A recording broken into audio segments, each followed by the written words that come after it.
Hey everyone, Nigel and Luke here, and welcome to Crime Zone.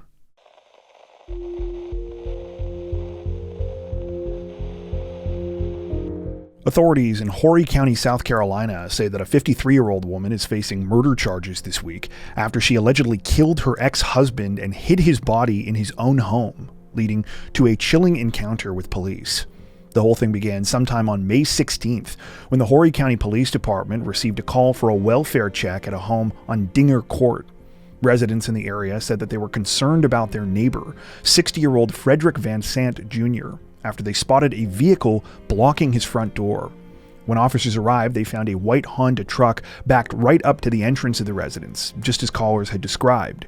There didn't appear to be any lights on inside the house. However, when they knocked at the door, a woman opened up. It turned out to be Frederick's ex-wife, 53-year-old Joanna Van Sant. Alarmingly, she was covered in blood. This was just the beginning of the disturbing situation police were met with, though. As they entered the property, they spotted a large blood trail leading through the house. According to an arrest warrant, that's when Joanna, quote, made an excited utterance that the victim was in the back of the house and that she had changed her clothes due to them being soaked in blood. Officers learned what Joanna was talking about when they followed the blood trail to a closet in the back of the house. Locked inside was Frederick's body. He had been fatally shot in the head. Though Joanna was immediately arrested and has now been charged with murder and possession of a weapon during a violent crime. At the time of this recording, no information is available about the alleged motive behind the killing. Several of those that live in the area and spoke with reporters said that they were stunned by what had happened to Frederick. Not only was he apparently a very kind and much-loved neighbor, but it appears everyone believed he was on good terms with his ex-wife. Even though Joanna no longer lived at the property, neighbors said that she visited Frederick often and seemed like a pretty laid-back person. That being said, at least one resident reporters spoke with said that they noticed a startling change in her personality on the day of the alleged murder. They told the local news outlet, quote, "It was very scary.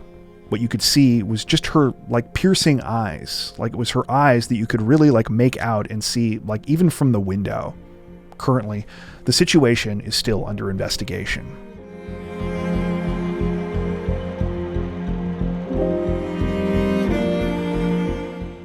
A Louisiana sheriff's office has been left red-faced and scrambling to do damage control following a massive jailbreak last week that saw 10 inmates escape from a facility under their control. It all started in the early hours of May 16th at the Orleans Justice Center, which is overseen by the local Orleans Parish Sheriff's Office. Although the facility was supposed to be in lockdown at the time, a series of purported security failures and oversights allegedly allowed what happened next. Beginning shortly before 12:30 a.m., a group of inmates were able to leave their cells, something which the sheriff's office has since blamed on faulty locks. They then began tampering with a locked cell door in the wing of the facility where they were being held, breaking it open after about 20 minutes. Once inside this cell, they worked together to rip a combination toilet and sink from the wall, exposing a rectangular hole behind it.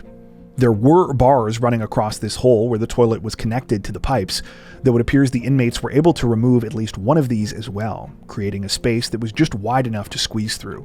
This is exactly what they did, though not before leaving behind messages on the walls. Those messages read in part, quote, "Too easy, LOL," and "We innocent." According to reports, none of this was noticed because the guard in charge of watching this cell pod had left to get something to eat. By the time they returned and began monitoring the cameras again, the 10 inmates had fled the jail entirely, first heading out through a loading dock, then scaling the facility's walls, and finally running across the interstate to freedom.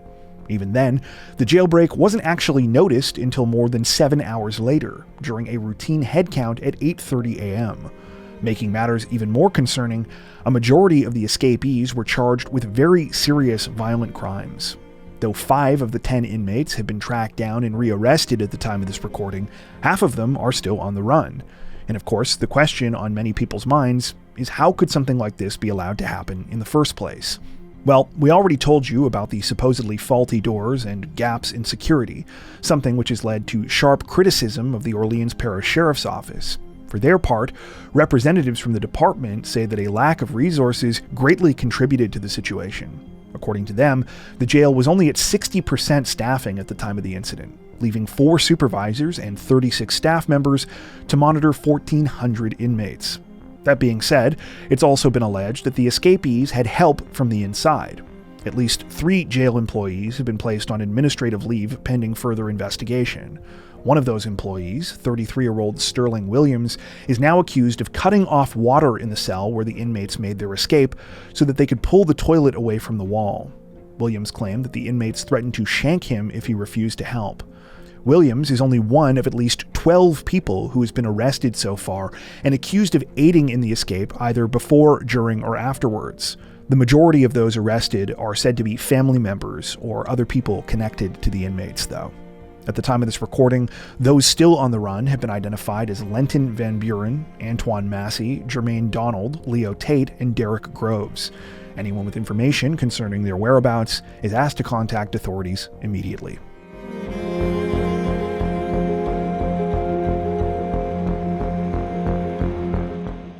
The family and friends of a young Pennsylvania scientist have been left absolutely devastated this week after she was brutally gunned down in the middle of the night outside of her home at the alleged hands of her boyfriend. Police were alerted to the chilling incident shortly before 12:30 a.m. on May 18th, when they received 911 calls from neighbors of 25-year-old Alyssa Rose Wiest. Residents said that they had heard gunshots and other disturbing noises coming from the area around her home. When officers arrived, they were greeted by an awful discovery. Alyssa was lying on a blood-covered section of sidewalk on the 200 block of Moorhead Avenue. She had suffered multiple gunshot wounds to her torso. Though she was rushed to a hospital a few miles away, sadly, she could not be saved and was pronounced dead a short time later. After entering Alyssa's home, police uncovered more disturbing evidence. The front door to her residence was wide open, and there was a trail of blood leading from inside all the way down the sidewalk to where she was found. At least 5 bullet casings were also found at the scene. It appeared that Alyssa had been attacked and shot inside the house first and had tried to run for her life before suffering additional fatal injuries outside. It didn't take long for police to zero in on a suspect, Alyssa's boyfriend, 26-year-old Michael Dudkiewicz. In addition to eyewitnesses who allegedly saw Dudkiewicz standing by his pickup truck moments after the gunshots were heard, police recovered a cell phone and clothing believed to belong to him inside Alyssa's house. This was further corroborated by license plate readers, which reportedly captured Dudkiewicz's silver Ford F-150, leaving the area right after the killing. Dudkiewicz turned himself in to police a little under 12 hours later and has now been charged with first-degree murder, third-degree murder, and possessing an instrument of crime. So far, almost no information has been released about the alleged motive, nor what happened in the lead-up to the murder. All we know is that Alyssa and Dudkiewicz had been dating for about 2 years at the time of her death. In an obituary released this week, Alyssa's loved ones wrote about her countless amazing qualities, as well as her many achievements in her short life. According to the obituary, she had graduated from university in 2022 with a bachelor's degree in biological science and cellular and molecular science, and had been working as a microbiologist with the company GSK. The obituary reads in part, quote, "Alyssa was our beloved shining star, radiant, vibrant, and full of light. Her presence lit up every room she entered, and her absence leaves a deep ache in the hearts of all who knew and loved her. Though Alyssa's time on Earth was far too brief, her legacy of love, light, and laughter will live on in the hearts of all who knew her. She touched countless lives with her kindness and strength. May we carry her memory forward by living as she did, with courage, compassion, and an unwavering zest for life."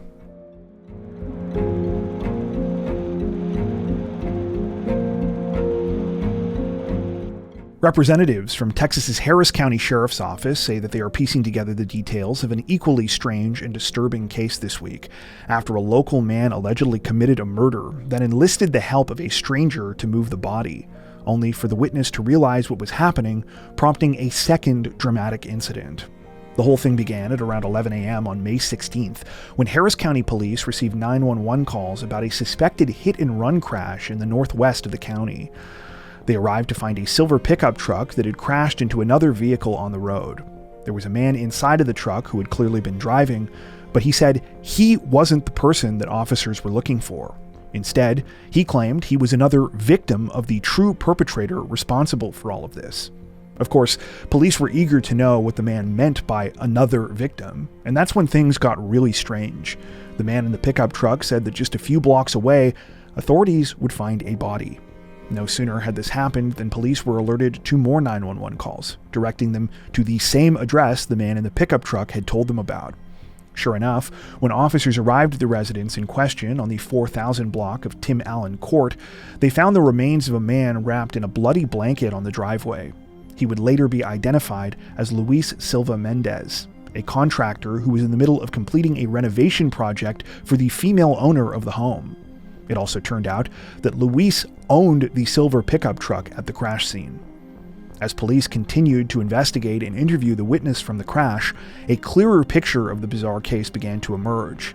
The male witness said that he'd been hired that day by a 36-year-old man named Stephen Eberly.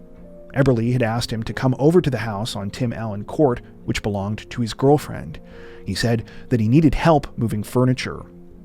According to police, the witness did not know Eberly, but agreed to take the job. At first, things seemed normal enough. That was, until while moving a particularly heavy box, they lost their grip. When the box hit the ground, Luis's body, which had been hidden inside, fell out onto the driveway. Upon seeing this, the male witness ran to the pickup truck and began driving away to try and escape. However, Eberly reportedly jumped on the back of the truck and started breaking the vehicle's windows in an attempt to get him to stop.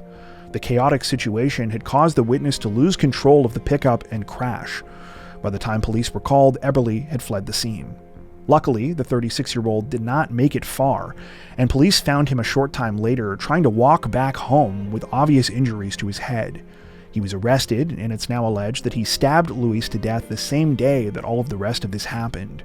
As for why Eberly allegedly murdered his girlfriend's contractor, that currently remains a mystery.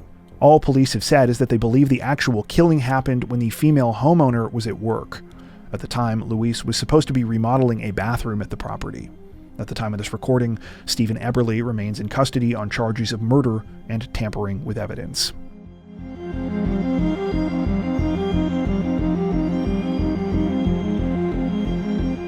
Authorities in the city of Florence, Alabama, say that a local man is officially facing murder charges this week after the body of a missing woman was found under incredibly disturbing circumstances on his property.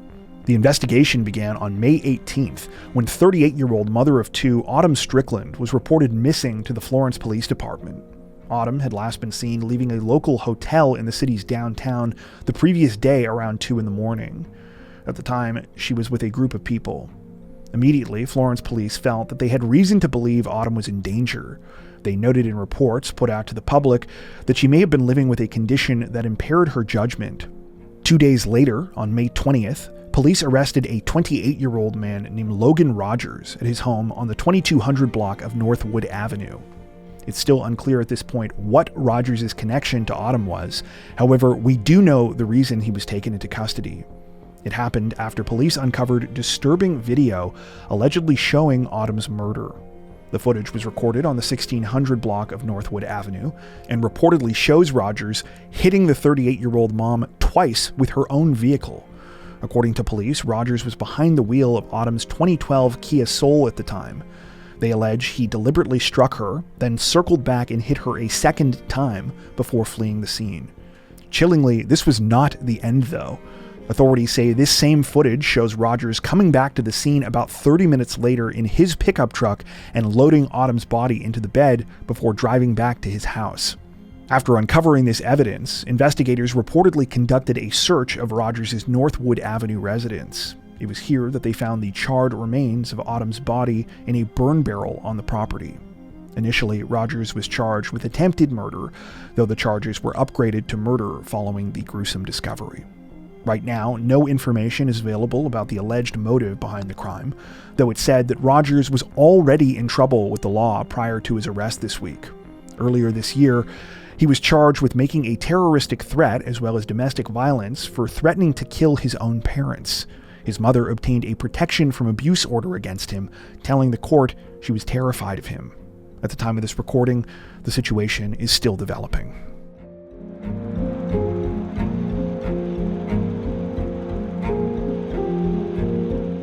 Representatives from Arizona's Surprise Police Department say that a local man is facing numerous charges this week after he allegedly murdered his estranged wife and was caught after driving around with her body in the back of her own vehicle.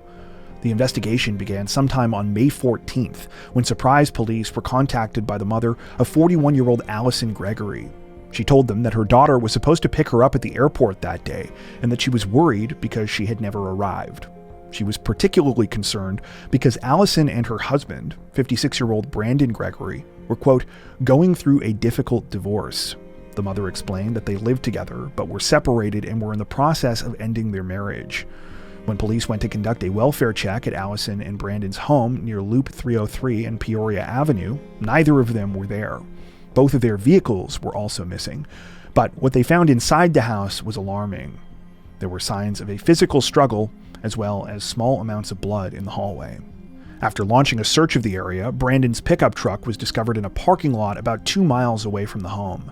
There was a notebook inside and some luggage, but not much more. It wasn't until authorities expanded their search effort that the full extent of what they were dealing with became clear. It happened when Allison's Subaru Ascent was spotted at the Burrow Creek campground about 100 miles away in Mojave County. When police arrived, Brandon was inside the car physically unharmed. However, sadly, the same could not be said for Allison. Her body was found rolled up in some carpet padding in the back seat. Following his arrest, Brandon reportedly told investigators that he and Allison had gotten into a heated argument over the details of their divorce. They were in the process of selling their house, and Allison wanted him to leave. He said things turned physical when she kicked him in the groin while holding a bat.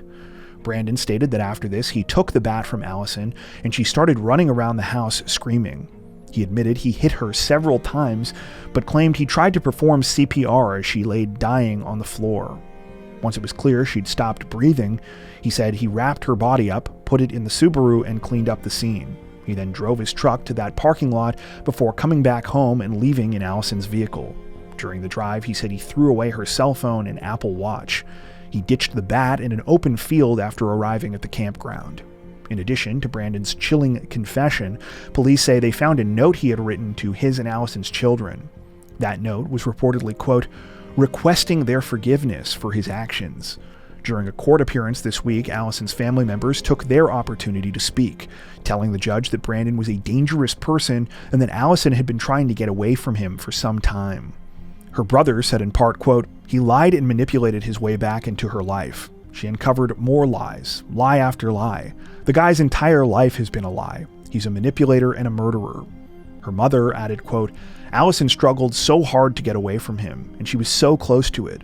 He took her away from us. Please, please, do not ever let him out again. It's horrible. My grandchildren, my children, it's so sickening. He is such a coward. If he wanted to kill somebody, why didn't he kill himself? I'm sorry. I think that's it. Brandon, I hate you forever. I hope you never, ever, ever get out of prison. Brandon was booked on charges of second-degree murder, manslaughter, tampering with physical evidence, and concealment of a dead body. He currently remains in custody in lieu of a $2 million cash-only bond.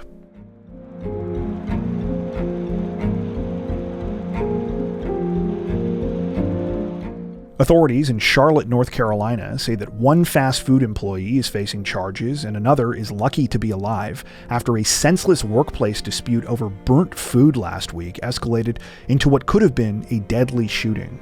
The whole thing unfolded on the evening of May 11th at a Popeye's chicken restaurant near the intersection of South Boulevard and Carolina Pavilion Drive. It began around 6 p.m. when two managers at the location got into an argument, one which a customer later told police started over burnt biscuits.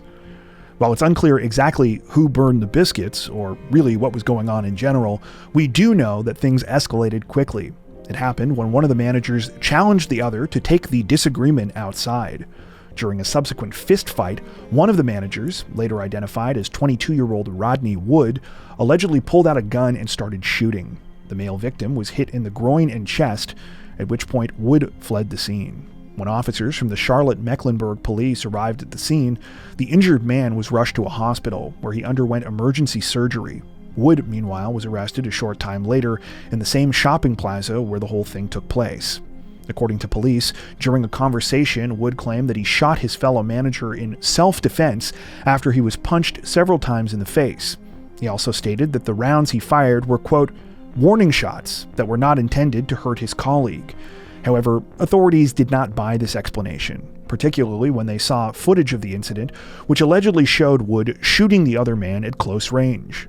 On top of this, police say that the two managers had issues with each other in the past, and that Wood had previously asked for a transfer from the Popeyes location because he didn't want to work with the victim. At the time of this recording, Wood remains in custody on one count of attempted first-degree murder.